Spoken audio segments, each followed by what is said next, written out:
So for a question like this, we distribute. We're actually going to do the opposite of this today, but I just wanted to give you guys a background and so we can recognize the patterns that are going to happen today. So if I distribute the x over to this first parenthesis, what do I get when I take x times x? x2. X, we don't say x2, we say x what? You'll say x squared or x to the second. All right, then what's x times 3? 3x. All right, then we distribute the 4. So what's 4 times x? 4x. All right, and then what's 4 times 3? Not 4 times 3 is not 7, it's 12. All right, so we distribute first, and then we combine our like terms. So we combine our x's, so we get x squared plus 7x plus 12. Now, I want you guys to take a look and see, can you make a connection from the two numbers that you see here and the two numbers that you see in the final answer? And think about what you did yesterday.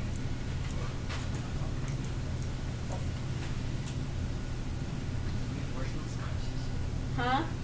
No. Ben, you kind of gave me a nod.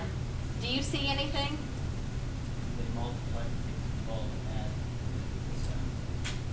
Absolutely. So if you see what is 4 times 3, that's 12. That's where that number comes from. And then you add 4 plus 3 to get the 7. This actually is the pattern for all factors like this. Today, I'm actually going to give you this, and we're going to work backwards to get the two factors. And then every day, we're going to add another step to the factoring. And then do you guys all agree that x times x is where the x squared came from? So every single part of the distributive property, we're just like breaking it back up. And that's what factoring is. So that's why I had you guys do that assignment yesterday. So like in this case, we would want to multiply to 12 and add to 7. And then you would tell me that those numbers are 3 and 4. We're going to use this concept today while we factor our polynomials. So I'll give you guys our first example of factoring. That was just a review. Our first example, let's go with x squared plus 7x plus 10. So our pattern today is they always multiply to the last number and add to the middle. So what do we want to multiply to today? We want to multiply to 10. We're going to add to 7. So guys, what two numbers? Multiply to 10, but add to 7. 5 and 2. So that's just going to help us set up our factors. And since they're both positive, when we write our factors, we know x squared comes from x times x. Then our two pieces are 5 and 2. So one of them is a plus 5 and the other one is a plus 2. 5 and 2. 5 times 2 is 10. 5 plus 2 is 7. Now, if we wanted to distribute it, we could check our answers, but I'm not going to make you guys do that. What do you guys think? Do you remember doing this in Algebra 1? So we're just reverse engineering. Yep, that's all we're doing is just, we're doing the, instead of distributing it out and combining, we're breaking it back up. So it's just the reverse of what we did last week. Now, this process still applies. If you have negative numbers, it applies. Throughout the week, I am going to add something today. Everything will just be x squared. Tomorrow, we'll talk about things that are like 2x squared, 3x squared. And then on Thursday, we'll talk about like 6x squared, 10x squared, things that have more than one way to multiply to. But for those of you that had me for Algebra 1, I know that this is like the very last thing that we did right before we quarantined. If you had Mrs. Bordner or Mrs. Hyatt, I'm not really for sure where you guys were at when quarantine hit. And so, honestly, I would have done this all in one day in a regular setting, but I know that this is probably a concept that we need to revisit for a longer period of time, just because of last spring being so, I don't know. Different. There we go. Yeah, different, crazy, strange, whatever you want to say. So if you think that I'm going too slow, it's because some people haven't seen it. Some people just need to do some more practice with it. So that's why I'm dragging it out for 3 days instead of 1. But I think this is something everybody needs to know how to do, because it's a heavily tested thing, and it applies to a lot of other concepts. So let's do another example, but this time let's throw in a negative.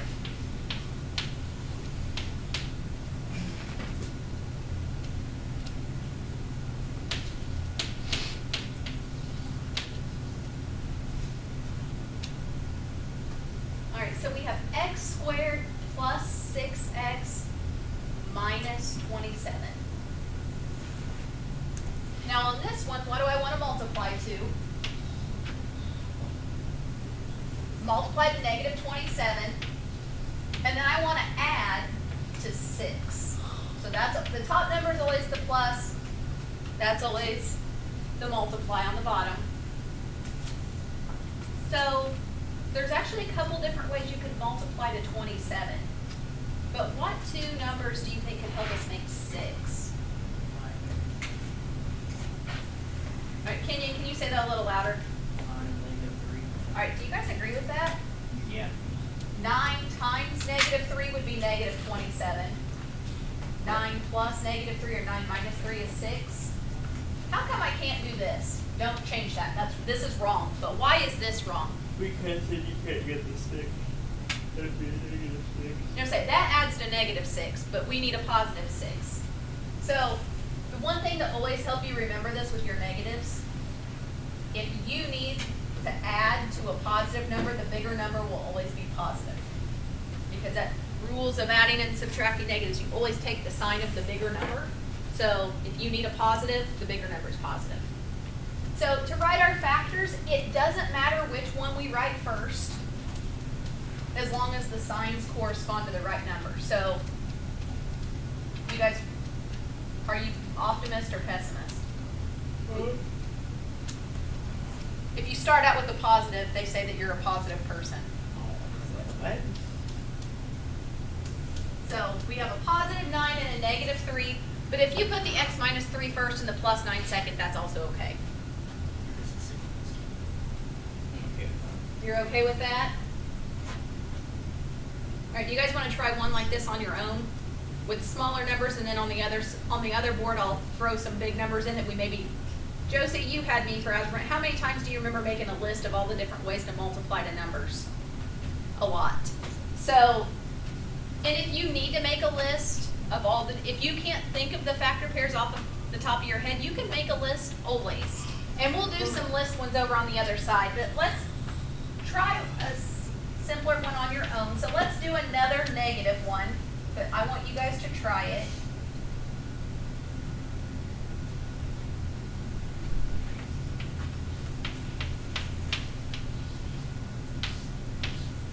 All right, so x squared minus 7x minus 18.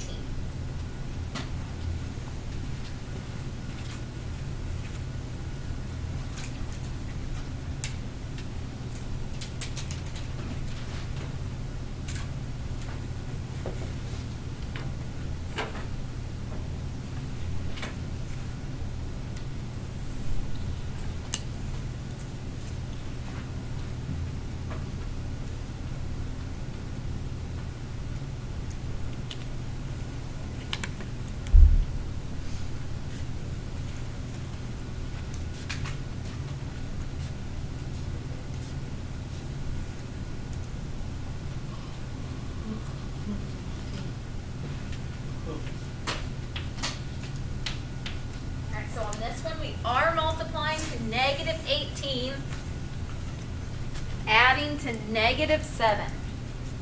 So there's lots of different ways to multiply to 18. One is 1 times 18. What's another way? 3 times 6. 3 times 6. Any other ones? 2 times 9. Now, if you guys need to make a list of all the ways to multiply to 18, you could do that. 1 and 18, 2 and 9, 3 and 6. What is the only one of these pairs that could make a 7 in any way, shape, or form? All right, 2 and 9. Now, how can I make a negative 7 with those two numbers? The negative. Yep, make the 9 negative. So my two factors, one would be x plus 2, because it's a positive 2, and then x minus 9, because it's the negative. No, so if you are having a hard time coming up with the factor pairs on your own, just make a list of the numbers that you can multiply, and we'll do some with bigger numbers so that way we can do that. But what do you guys think? Evan, are you good? All right, so let me get my camera adjusted for the other board, and then we'll get going.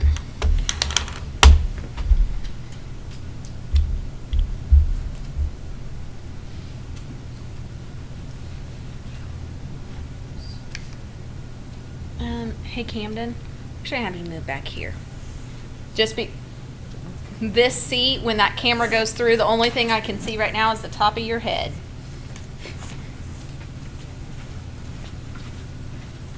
All right. A, B, C, D.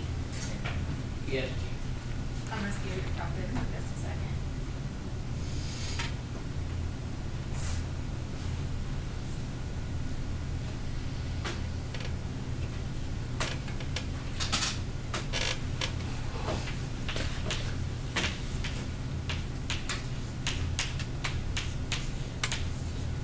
X squared plus 12x minus 108.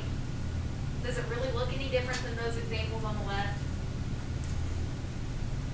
I'm gonna say it's still set up the same, it's just bigger numbers. So what do we want to multiply to? Negative 108, and you see why it's a negative? But what do we want to add to? 12. All right, now how many of you guys know all your factors of 108 mentally? Anybody? I'll say, this is where your calculator is going to be helpful. We always know that to get 108, you can do 1 times 108. Now, can you divide this by 2? Does 2 go into 108? All right, well, if you divide 108 by 2, what do you get, Landry? 54. Can you divide it by 3? What is it, Gunnar? 36. 36. You can divide it by 4.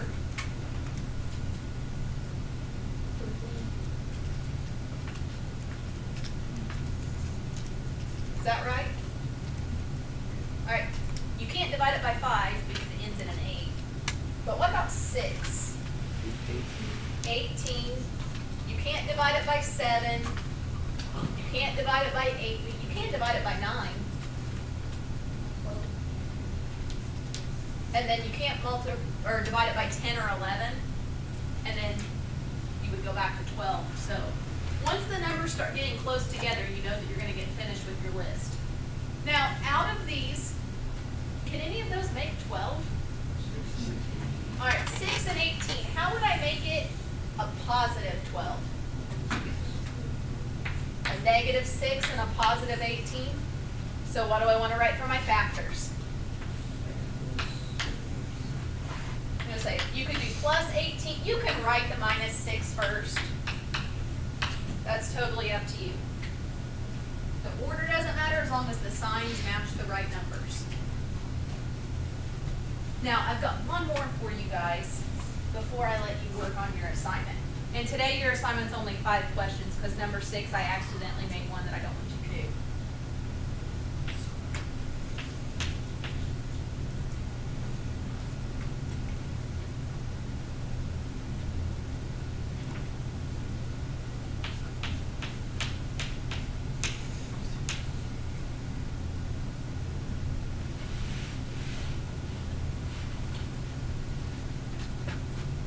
Hey, change that 11 11 to 21, you'll thank me later. So x squared minus 21x plus 80. All right, now on this one, what do we want to multiply to? 80, what do we want to add to? All right, so do you guys think it's going to be 1 and 80? Can they make 21? What about 2 and 40? Can those make 21 in any way? 3 doesn't work. What about 4 and 20? Still no? Can you divide this by 5? Yeah. All right. How many times does 5 go into 80? Hey, can you make 21 with those two numbers? Hey, even though there's a way bigger list of, because we don't even have 8 times 10 on there, but once you know that that's the right number, can you stop? You know, say, definitely, if you see something stick out to you, like, go with it. Now, how can I make a negative 21 out of these numbers? All right, so a negative 16 and a negative 5, and then do 2 negatives multiplied to a positive. So then we're good on our sign. So our factor on this one, we're going to have both of them negative, a negative 16 and a negative 5. So you just have to pay attention to your signs. Now, no, I think I'm ready to let you guys work.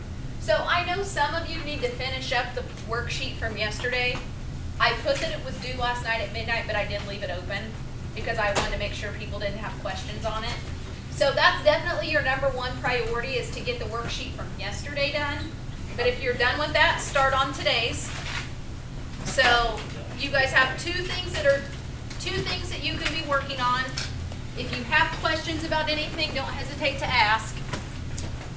Yes. And then every day this week, we're just going to add one little step to these problems. So by the end of the week, we're going to be factoring experts.